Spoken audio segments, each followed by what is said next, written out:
आत्मीय भाइयों एवं बहनों प्रणाम।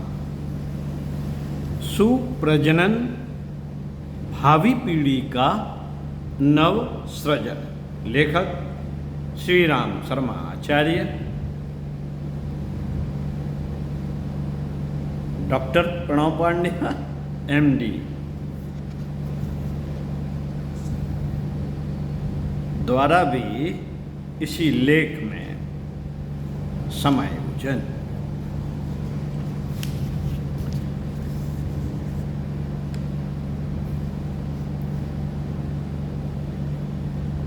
विषय सूची उज्ज्वल भविष्य सुसंततियों पर निर्भर। सुप्रजनन हेतु इंद्रिय संयम की अनिवार्यता।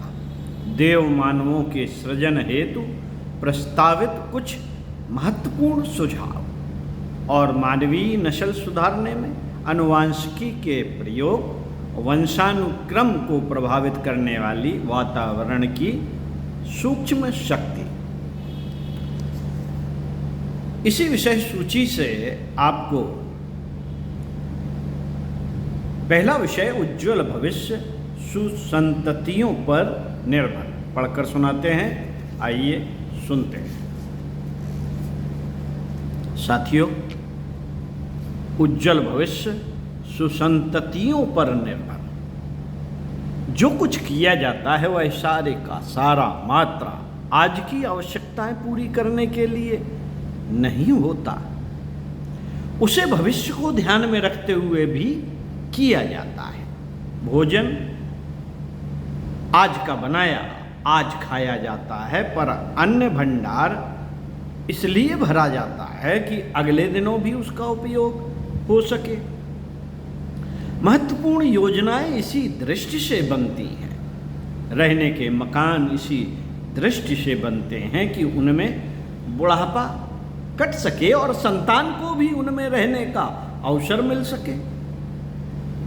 राष्ट्रीय प्रगति की विविध योजनाएं न केवल आज का समाधान रखते हुए बनती हैं, वरन उनके पीछे उज्ज्वल भविष्य की संरचना को भी ध्यान में रखा जाता है। युगांतरीय चेतना का प्रेरणा प्रवाह भी इसी प्रयोजन के लिए है कि अगले दिनों की व्यवस्था, प्रगति, समृद्धि का क्रमिक विकास चल पड़े। साथियों, भविष्य निर्माण की समस्त योजनाओं में मूलधन यह है कि भावी पीढ़ियों का स्तर कैसा हो, उसी के ऊपर समस्त संभावनाएं निर्भर हैं। मात्र संपत्ति भर की बात सोचने से काम न चलेगा। साधन जुटा देना पर्याप्त नहीं, महत्वपूर्ण बात इस स्तर की है। किसी देश का क्षेत्रफल, जनसंख्या, प्रकृति संपदा, उद्योग, साज सज्जा आदि के आधार पर उसकी सही गरिमा का मूल्यांकन नहीं हो सकता। ये सभी साधन ऐसे हैं जो तनिक सी प्रतिकूलता उत्पन्न होने पर देखते देखते धाराशायी हो सकते हैं। स्थायी और सच्चा बल, वैभव सुदृढ़ व्यक्तित्व पर निर्भर है। वे जहां जितनी संख्या में जिस स्तर के होंगे, वहां समर्थता और संपदा उसी अनुपात में विकसित होती चलेगी। नागरिकों का स्तर गया गुजरा रहे तो साधन संपदा भर से उज्जवल भविष्य की आशा नहीं की जा सकती। रावण की लंका में धन बल, जनबल, शस्त्र बल और कौशल की कुछ भी कमी न थी, किंतु व्यक्तित्व का स्तर निकृष्ट रहने के कारण वह समूचा वैभव नष्ट भ्रष्ट हो गया। निवासियों को असीम त्रास सहने पड़े और वे अपने संपर्क क्षेत्र में भी अनीत अशांति का माहौल बनाते रहे, दूसरों को दुखी करते रहे और स्वयं भी दुखी होते रहे। इसे कहते हैं व्यक्तित्व की गिरावट। अब से कई वर्ष पूर्व अपने देश में महान व्यक्तित्वों का बाहुल्य था। तिलक युग, गांधी युग पर दृष्टिपात करते हैं तो भारतीय आकाश पर उज्जवल नक्षत्र चमकते दिखते हैं। उन दिनों महामानवों की भरमार्थी फल यह हुआ कि 1000 वर्ष की गुलामी से पद दलित मनोबल से नया उभार आया और लाखों सत्याग्रहियों ने इतनी बड़ी शक्ति में जूझने का जौहर व्रत अपनाया। मित्रों, अंग्रेज चले गए।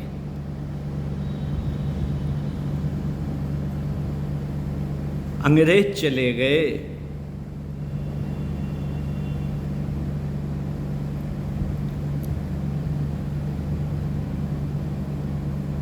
स्वाधीनता मिली। इसे योजनाओं की, साधनों की नहीं वरन समुन्नत व्यक्तित्वों की प्रखरता का प्रतिफल कहा जाएगा। इन दिनों भी जापान, इजराइल, क्यूबा जैसे छोटे छोटे देश अपने प्रबल पराक्रम का परिचय देते देखे जाते हैं। इसका कारण वहाँ की संपदा नहीं वरन नागरिकों की प्रखरता है। वह जहाँ भी होगी साधनों की कमी न रहेगी। इसके विपरीत जहाँ नए गुजरे निकृष्ट स्तर के लोगों की भरमार होगी, वहाँ नित्य नए कलह और संकट खड़े दृष्टिगोचर होंगे। नीत्शे ने अपनी व्यंग्यात्मक शैली में इन्हें ही चांडाल की श्रेणी में रखते हुए जड़ मूल से समाप्त करने का प्रतिपादन किया था। इससे भले ही वह हम सहमत न हों, लेकिन व्यक्तित्व के स्तर संबंधी तथ्य एवं तर्क अपने स्थान पर सही हैं।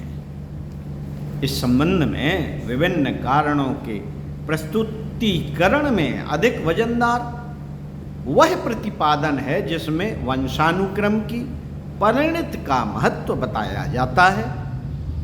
पूर्वजों की अनेक पीढ़ियों का प्रभाव रजवीर के साथ गुथा रहता है। जीन्स, क्रोमोसोम आदि का ऊहापोह वैज्ञानिक वैज्ञानिक क्षेत्रों में इसी संदर्भ में होता रहता है। आवश्यक नहीं कि माता पिता के सदृश ही बालक हों। आवश्यक नहीं कि माता पिता के समान ही बालक हों। कई पीढ़ी पूर्व का मात्र परंपरा या पितर परंपरा के साथ जुड़े हुए विशेष तथ्य अपना काम करते रहते हैं और बहुत समय तक दबे रहने पर भी जब अनुकूल परिस्थिति पाकर उभरते हैं तो उनके विशेष प्रभाव परिणाम भी संतानों में दृष्टिगोचर होते हैं। यह भले भी हो सकते हैं और बुरे भी, पर उनका बहुत कुछ आधार वंशधरों की विशिष्टता पर ही निर्भर रहता है। सामान्य स्वभाव और निर्वाह वाले व्यक्तियों की संतानें भी सामान्य स्तर की गुजर बसर करती देखी गई है, पर जिनमें प्रतिभा होती है उनकी पीढ़ियों में से कुछ ऐसे असाधारण तत्व पाए जाते हैं जिनमें परिवार स्तर की अवहेलना करके ऐसी संतानें जन्में जिन्हें भले या बुरे स्तर की विशिष्ट कहा जा सके। वंशानुक्रम विज्ञान पर इन दिनों बहुत गहरी खोजें हुई हैं और पाया गया है कि सुप्रजनन के लिए जन्मदाताओं का सुसंस्कारी होना आवश्यक है। जिस प्रकार माता पिता के रंग रूप से मिलता जुलता शरीर बालकों का होता है, उसी प्रकार उनकी प्रतिभा एवं आदतों में भी ऐसा ही साम्य पाया जाता है। विशेषतया गर्भ स्थापना के दिनों उनकी जैसी मनः स्थित रही होती है, उसकी छाप संतान पर विशेष रूप से देखी गई है। शारीरिक मानसिक रोगों के बारे में यह तथ्य बहुत पहले ही स्वीकारा जा चुका है। इसके समर्थन में अगणित प्रमाण सर्वत्र देखने को मिलते हैं। श्वास, रक्त विकार, कुष्ठ, उन्माद आदि से ग्रसित अभिभावकों की संतानें आरंभ में न सही बड़े होने पर उन रोगों की शिकार अकारण ही हो जाती हैं। कई परिवारों में अल्पायु या दीर्घायु होने का सिलसिला पीढ़ियों तक चलता रहता है। कईयों में दांत जल्दी गिरने या देर तक स्थिर रहने की परंपरा चलती रहती है। अब एक कदम आगे बढ़कर इतना परिशिष्ट और भी इस प्रतिपादन में जुड़ा है कि आदतों के संबंध में भी पैतृक विशेषताएं संतान को प्रभावित करती हैं। चारित्रिक गुण दोष भी लंबी अवधि तक पीढ़ियों में दृष्टिगोचर होते रहते हैं। स्वभाव का भी एक ठर्रा इसी आधार पर घूमता रहता है। राजपूतों में साहसिकता और ब्राह्मणों में नम्रता की विशेषता अनायास ही पाई जाती है। वैश्य परिवार में व्यवसाय बुद्धि न केवल वातावरण के प्रभाव से विकसित होती है, वरन जन्मजात रूप से वह कौशल और रुझान अपेक्षाकृत अधिक मात्रा में पाया जाता है। मित्रों, इन दिनों हर क्षेत्र में उत्कृष्टता संवर्धन की आवश्यकता अनुभव की जा रही है। साधन सामग्री से लेकर चिकित्सा, सुरक्षा आदि के सभी क्षेत्र में अधिक उत्तम को जुटाया जाता है। कपड़े और फैशन में, द्रुतगामी वाहनों के उपयोग में, विनोद मनोरंजनों में अब घटिया का तिरस्कार होता है। घटिया का तिरस्कार होता है और बढ़िया को ढूंढ खोज चलती है, भले ही वह महंगी क्यों ना पड़े। साथियों, भावी पीढ़ियों को अधिक प्रतिभावान, सुयोग्य, समुन्नत बनाने में भी यह सुरुचि काम करती है। लोग अपनी अपनी संतानों को सजाने में ही नहीं, समुन्नत बनाने में भी रुचि लेते हैं। इसके लिए कुछ कृपणों या असमर्थों को छोड़कर प्रत्येक अभिभावक अपनी क्षमता के अनुरूप प्रयत्न भी करता है। बात बढ़कर समाज के मूर्धन्यों की दृष्टि में भी जमी है और राष्ट्रों के कर्णधार सोचते हैं कि उनके नागरिक अधिक समर्थ एवं सुयोग्य हों, उनकी प्रतिभा से सर्वतोमुखी प्रगति का लाभ मिले।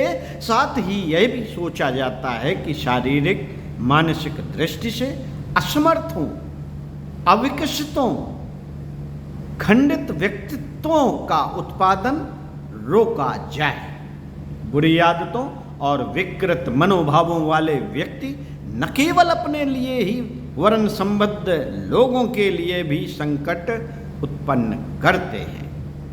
उनके कुकृत्यों द्वारा समूचे समाज को क्षति पहुंचती है। इसलिए जिस प्रकार अपराधियों की, आक्रमणकारियों की, आतंकवादियों की रोकथाम की जाती है, उसी प्रकार कुप्रजनन पर भी प्रतिबंध लगाया जाए। अच्छे उत्पादन के साथ ही यह भी ध्यान रखा जाए कि हे या निकृष्ट के संबंध में प्रतिरोधात्मक प्रबंधों की व्यवस्था की जा रही है या नहीं। देव मानवों का निर्माण सुगढ़ सुसंस्कारी दंपत्ति ही कर पाते हैं। स्तर बदले बिना सुसंतति को जन्म दे पाना संभव नहीं है। ऊपरी उपचार का, शिक्षा का, वातावरण का कुछ तो प्रभाव पड़ता ही है, पर वह इतना नहीं होता जिससे जन्मदाताओं की स्थिति में सर्वथा विपरीत प्रकार का व्यक्तित्व विनिर्मित हो सके। अच्छों के बुरे होना तो सरल है, पर बुरों के अच्छे उत्पन्न होने में असाधारण पुरुषार्थ की आवश्यकता पड़ेगी। शुभारंभ वहीं से करना होगा जहां उत्पादनकर्ताओं का स्तर साधना पराक्रम के द्वारा अभीष्ट प्रयोजन की सिद्धि में समर्थ बनाया जा सके। आगे पढ़कर बताएंगे आपको नई परिष्कृत पीढ़ी की उत्पत्ति एवं विकास। ओम शांति।